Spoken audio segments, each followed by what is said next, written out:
Good morning, ladies and gentlemen. This is Benny Baby Boy back at it again with another reaction video. Today we are going to be reacting to um the ECW thousand oh my god moments. Um,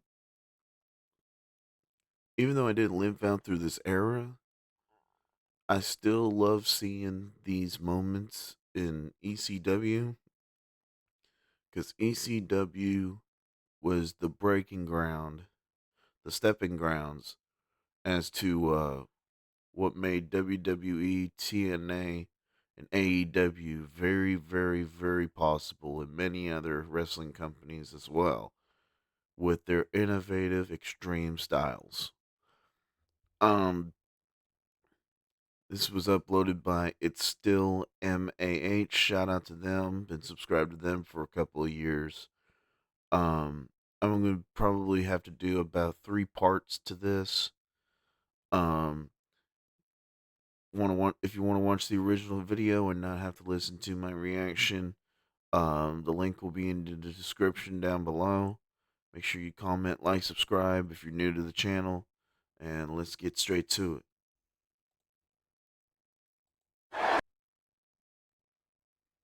Have been set ablaze!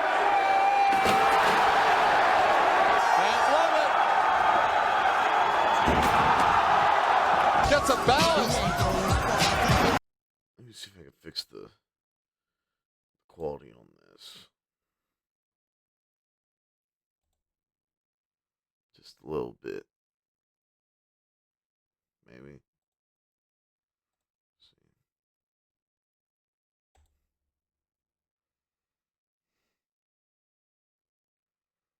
Let's see if that did it. Oh yeah, that's better. We'll probably stiff them a moment we run to the front. No Jack! Bam Bam Bigelow is tapping Jonathan again.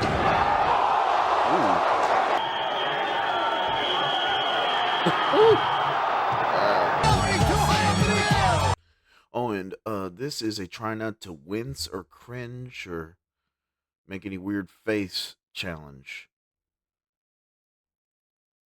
And some of these moves are so extreme that they're actually a little bit funny. So I'm also going to make this a try not to laugh challenge. So don't try to wince or look away at some of the stuff. And try not to laugh because some of the stuff might be a little bit too funny. So, we're gonna get straight back into it, but don't try to wince or look away or cringe or laugh, or you lose.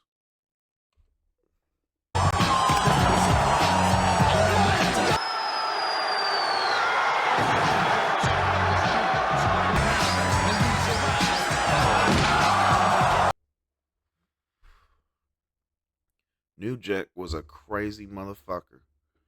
Like, for real. New Jack. Rest in peace, New Jack. The man who always kept it gangster. Taken away from us too soon. But rest in peace, New Jack.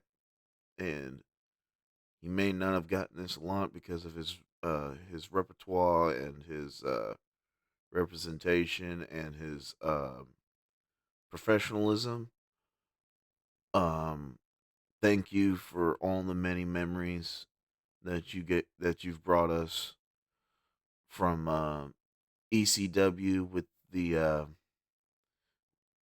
team as the Gangsters and your time in TNA, your time in Japan.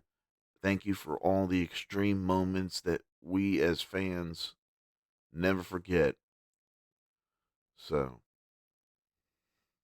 I'm just gonna make that known because New Jack doesn't really get his flowers that he's so that's so that's so he needs to be deserved and honored with. So just letting y'all know, New Jack was a good fighter and a good superstar. Well, I want a good wrestler. My bad. They didn't like to be called superstars in ECW. Say professional wrestler. New Jack was one of those guys, and just want to give a shout out to him and to his memory and his family, and wish all is well with them.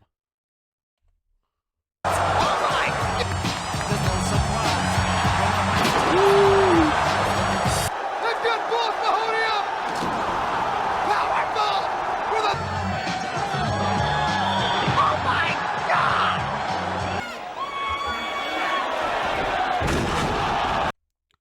The one thing that I liked about ECW was whenever they were doing the crazy stunts, like throwing people off, like po- throwing off like sets in the ECW arena.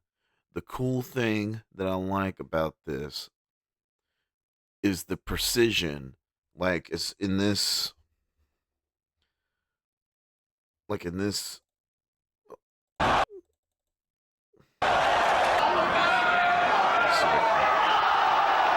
me see if I can go back to that one with just a sec. Like the precision when the Dudley Boys, Bubba and Devon, like threw him. I mean, he could have landed like straight on concrete, but I just like the precision of how far they threw him and how they were able to take care of him and able for him to land on the table.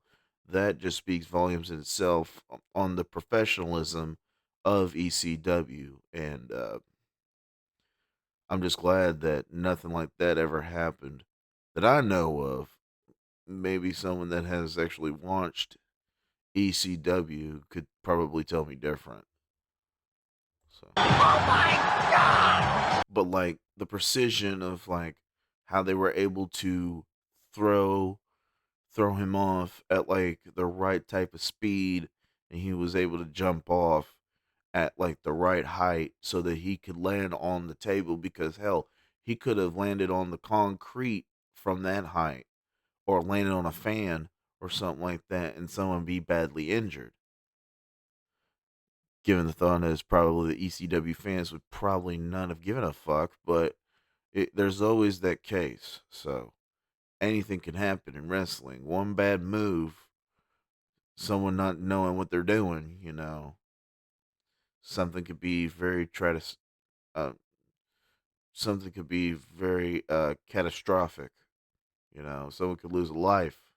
You know, so you're talking about almost 30, probably pushing about 40 feet up in the air, because that's part of like a hallway or like an entranceway, and the I guess from at that point would be the eagle vision right there where Joey Styles is at on the commentary. So I'm just glad that they had that professionalism in there, and shouts out to Paul Heyman on like trying to make sure everybody was a safe but very extreme as well. So shouts out to Paul E for that. So let's continue. That was a nice diamond cutter. Oh Okay. my God! Okay, y'all probably can't even hear me. I got the volume turned up.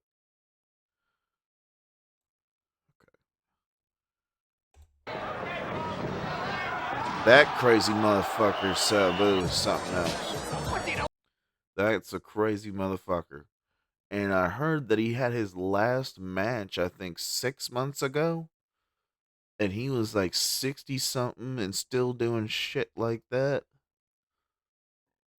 Man, shouts out to Sabu, one of the crazy homicidal, genocidal, suicidal, death defying Sabu. I mean, for real, all his contributions, and his uncle the Sheik, shout out to his family, and hope all is well with him, and just glad he's finally about to get his flowers through retirement, and hopefully we might see him in like AEW again or TNA or something like that.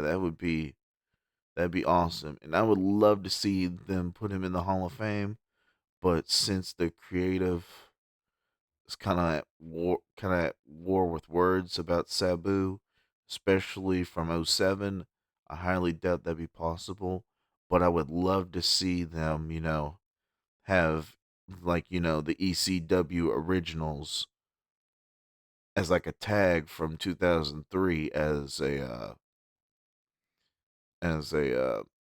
whole be part of the Hall of Fame someday. That would be awesome. Okay, I'm gonna quit talking. I'm sorry. Olympic Ooh. champion of Mm. RIP Psycho Sid, former Arkansas native, and heard last year that he had passed away. Um, so I just want to give out my flowers for Psycho Sid, telling him and his family thank you so much for all the many memories that you've given us as a fan, and thank you for all the many sacrifices and really, you know, representing WWE for us Arkansans. Thank you so much, Psycho Sid, for all of your hard work, all of your contributions, all of your accolades, and all of your wonderful achievements and memories in sports entertainment and wrestling in general. Just want to say thank you so much, Psycho Sid. You'll be dearly missed. We love you, and and we are in prayers for his family as well. Speaking of which, I may need to go to his burial site and visit his grave and give him my flowers. So maybe Psycho Sid rest in peace.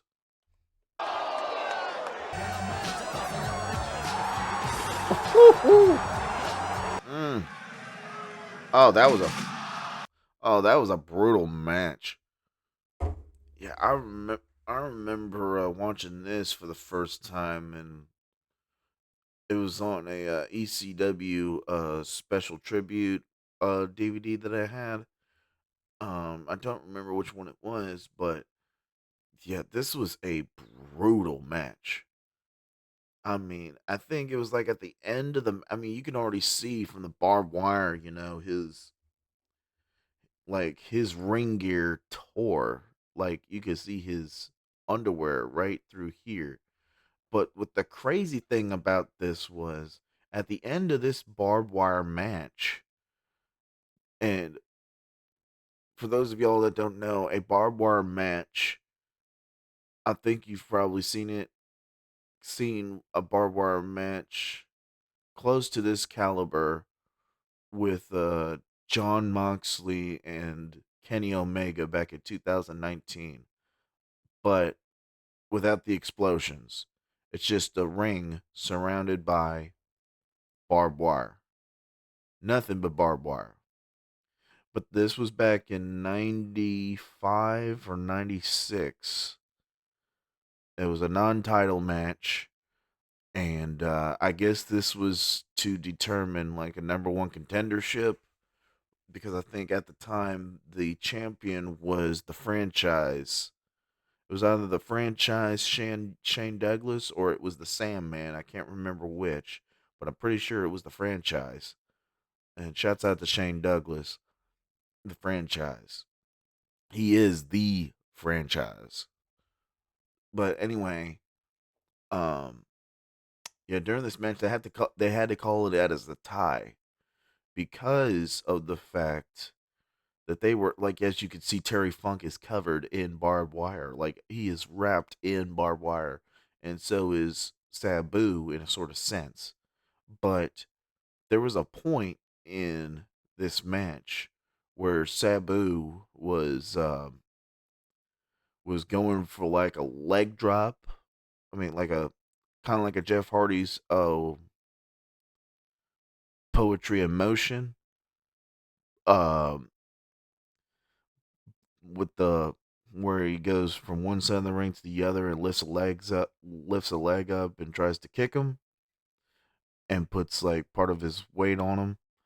But what had happened was Terry Funk had moved out of the way, and this arm right here, it's so bad. The reason why it's so badly taped right here was that, well, actually, right over here, was because he had torn, and I'm not just saying like torn like internally, but externally, he tore his bicep. Like he had a big scar. Like I mean, I don't really want to go into the gory details, but let's just say there was a lot of blood. They didn't stop the match at that point. He just got some duct tape and just like wrapped it, wrapped his arm up just like that, and they continued the match, and they ended up having the tie because of this move right here. And the reason why I say that is that they couldn't get up because they were all so tangled up in the barbed wire that they physically could not get out of the barbed wire. They'd had to get like barbed wire cutters. They had to get wire cutters so that they could cut them out. And I remember they had to cut parts of their hair because the barbed wire was so entwined that it was getting stuck to their hair. And that's just that's just the type of extreme that's not very known and that's not very well appreciated. I guess because of the extreme measure that it's in, but that's ECW. That's what they were about. They wanted to put their they, let's just say, they lived their craft in a sort of sense every day, and it was about the guts that they had to put this on the air, to do these type of matches even not on the air, and still having to fight probably the next week because there was no off days. So that's my little talk on ECW. I'm going to do a little I'm probably going to do a podcast where I'm just talking about the history of ECW and its contributions to WWE as of today. So, shouts out to both Sabu and Terry Funk for this match. May Terry Funk rest in peace. He passed away back in 23, 2023. And just want to say God bless him and thank him for all the many memories in ECW and in WWE. So I'm gonna continue the video. Sorry I talked so long, but that's just part of who I am. I like explaining things because there might have been something in there that y'all might not have known about WWE or ECW or anything like that because I know coverage from probably all the way back into the 70s. So, and that's why I've been trying to start this YouTube video. So, let's just continue back in the video. Oh my! Oh my God! Wrapping himself in. That was the, yeah, he wrapped himself in barbed wire. And that was the move that had him get into a tie. See what I mean? They were all misconstrued in barbed wire. Like like you could see it down here. There's like knots upon knots upon knots going from all the way down to his toes, going around to where his legs are and his lower, like his like around his abdomen area, and that's a dangerous situation because it's like the more you try to get out and try to fight getting out, the more it was going to cut you. So that was a real dangerous, that was a real big risk and a really big danger hazard. So again, ECW, they paved the way for WWE for, you know, the matches you see today. So shout out to ECW again. It's not far! No! No! Ooh. After all, he was the better man in that team!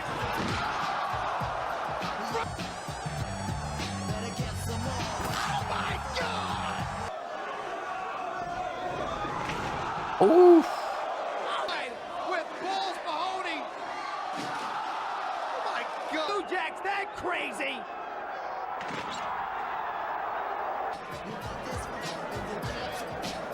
From up on the rafters. Hell, is he gonna make? God. Ooh, that leg drop. Mm. Oh no, not Terry.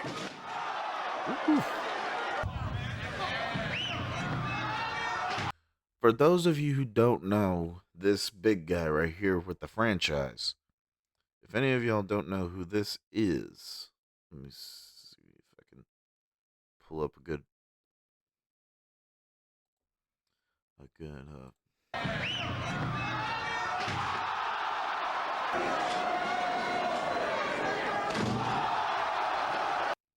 Mahoney.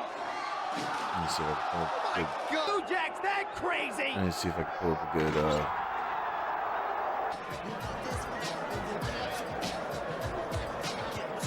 Hell, is he gonna make?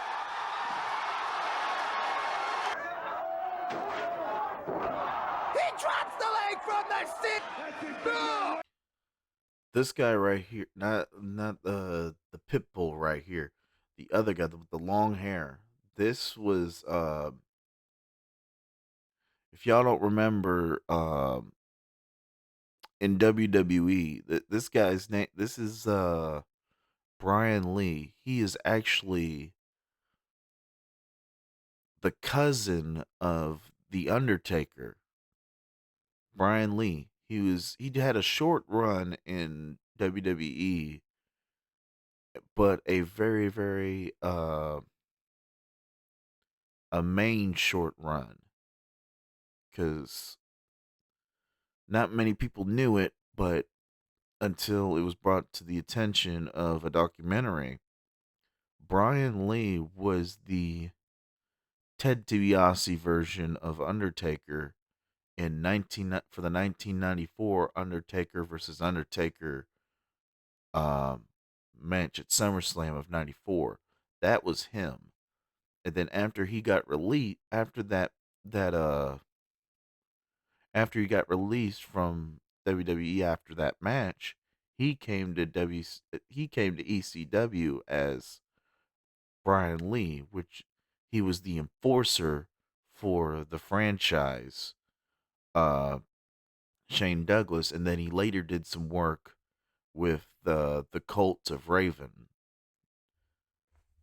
Nevermore. I'm sorry, I'm getting a little geeky over here, so I just woke up this morning, so just bear with me.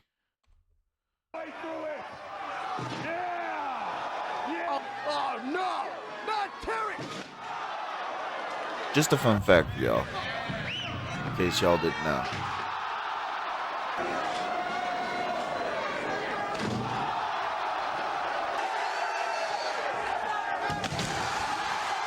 Mm.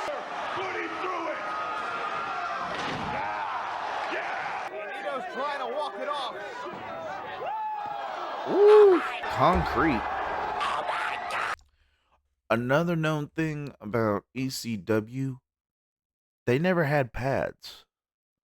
Like as you've seen in WWE, WCW, TNA, AEW, so on and so forth. Even in Japan, they all use pads. ECW was the first wrestling promotion and first wrestling organization to never use pads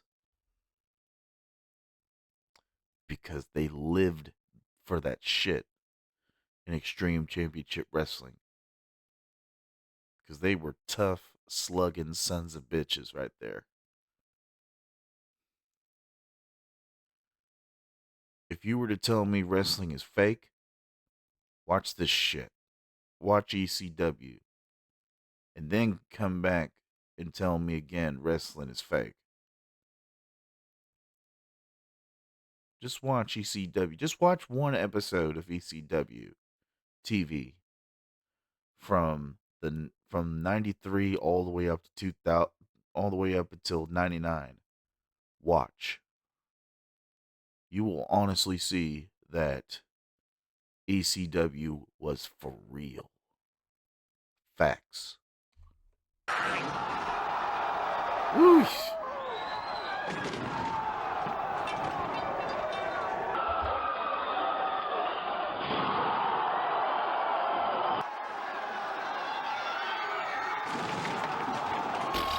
Went through 3 tables on that. Golly. He's got Tommy. No way. Not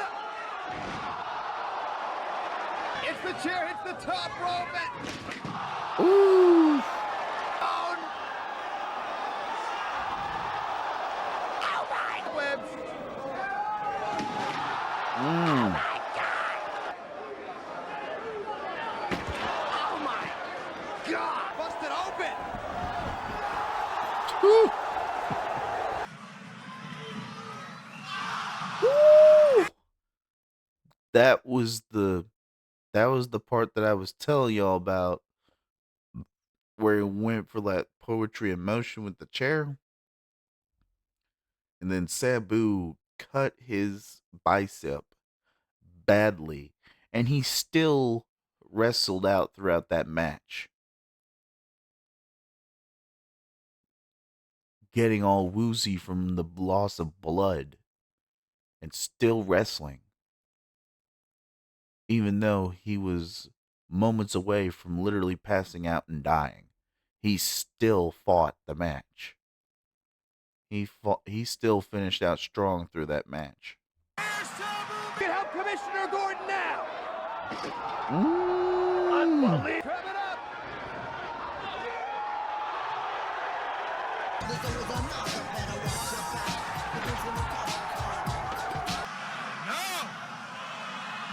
Ooh.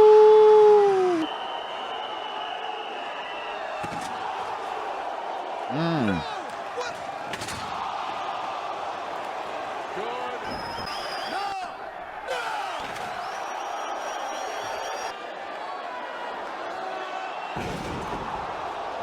That's another superstar who had real good talent who was taken away too soon. Mike Awesome. He had a lot of beef with a lot of different companies, but I will tell you one thing. Whenever you got Mike Awesome in the ring, he you better know one thing. You're looking for a damn good fight, a damn good wrestling match, especially whenever he was in the indie circuit in Japan. Oh, he had some real good matches with forgot what his name was. I think it was like Missouri, something that started with an M, and then the last name was like Tanaka. Yeah, good matches with him and Tanaka. They worked really good, and not only did they give out a good wrestling match, but the bumps that they were taking on those tables that you'll probably see later on in this video. I mean, those matches are instant classics. Classics as far as going like saying Ric Flair and Ricky Steamboat type status, Ric Flair and Dusty Rhodes type status. That's how classic those matches were. Shouts out to both of those two guys, Mike Awesome and Tanaka. But again, rest in peace to Mike Awesome. We lost him too soon back in 2007 due to drug overdose and an apparent suicide. Stay out of drugs, people. That's the disclaimer for this video. Stay off of drugs.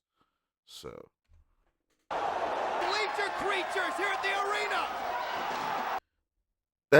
that guy's another one that'll give you a hell of a match. And that's another thing that I liked about ECW.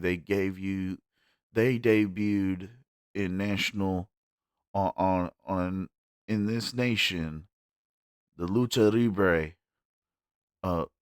type of matches by bringing in super crazy psychosis and the one and only, the GOAT of Lucha Libre, Rey Mysterio. Shouts out to those three competitors. And then they later had brought in Juventud Guerrero and Conan. And I mean, they all came into this country through Paul Heyman, through ECW, and they were able to get their start there. And then they would later, well, except for Super Crazy, he stayed, but the rest of them, and you also had gotten the technicians like Dean Malenko and Chris Benoit, Eddie Guerrero. I forgot to mention him. He debuted in ECW. But yeah, Chris Jericho debuted in ECW. Just a lot of great talent that would later become the biggest superstars in WWE. And they came and learned how to work their craft in ECW.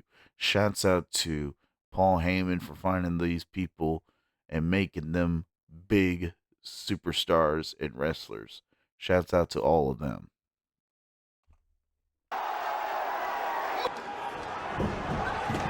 Ooh, the door. Welcome back to ECW Hardcore.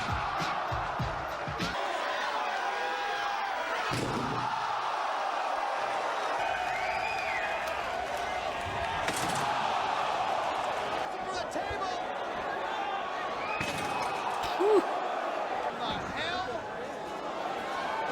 Like I said about Mike Awesome, incredible performer.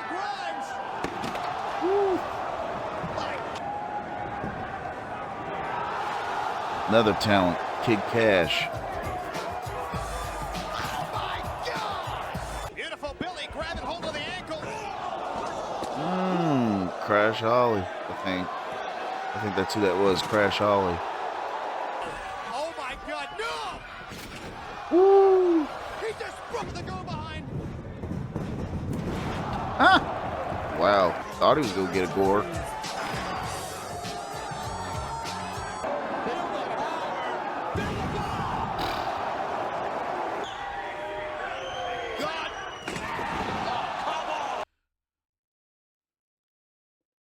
Hiroshi Tajiri. Again, another great performer from the Japanese circuit at that time. Tajiri, shout out to him. And I hope they put him in the Hall of Fame soon too. Because he's one of those superstars they've made innovative shit really happen in WWE. And that was because of the growth that he got from ECW. Shouts out to Hiroshi Tajiri. Thank you so much for everything, Tajiri. You may not get much flowers, but I'm telling you, you made big impacts in WWE and in ECW. So again, thank you, Hiroshi Tajiri. Climbing all over the world heavyweight champion. Ooh. Air gangsta. Oh, 3-point stance. Ooh. For it all right now, the acid drop. Yeet. Oh my Jesus. Brian Cash. And Standing by Greenwood and laying down the grand scene. Where? Asai setting up Alfonso on the table. Over his dick.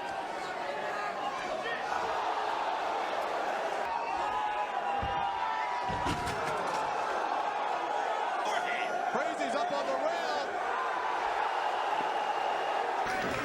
Here comes the Tajiri. Through the table. Your wife. Oh, God. For how long? oh shit! And the harvest time. Ooh. Shit. That's about 50 feet right there.